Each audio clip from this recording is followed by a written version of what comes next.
কিছু গো? ফোনে ভিডিও দেখবো, ফোনেই কাজ হচ্ছে না, কই দেখি। এখন হচ্ছে না, হ্যাঁ, আমি যখন দেখি তখন কাজ হয়, আর তুমি যখন দেখো তখন ফোন হ্যাং করে। সত্যি হচ্ছে না।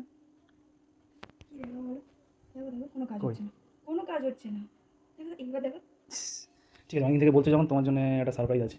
কি? এই দেখো ফোন তোমার জন্য। দেখি। কত টাকা দাম নিয়েছি জানো এটা? 18,000 টাকা দাম নিয়েছি। দেখি দাঁড়াও। মোটো? হুম। বাবা ফোন কই? তুমিও সত্যি সত্যি ভেবে দিলে, মাসের মাঝখানে কি করে এত টাকা দিয়ে ফোন কিনবো? যা তাই আর কি। আমার এই ফোনটাই ঠিক আছে, দিতে হবে। এটা নেবে? এটা তো নতুন ফোন, আমার জন্য কেনা হয়েছে না? আমার জন্য কিনেছি তোমাকে দেবো বলে। আমি জানি এটা আমার। ঠিক আছে।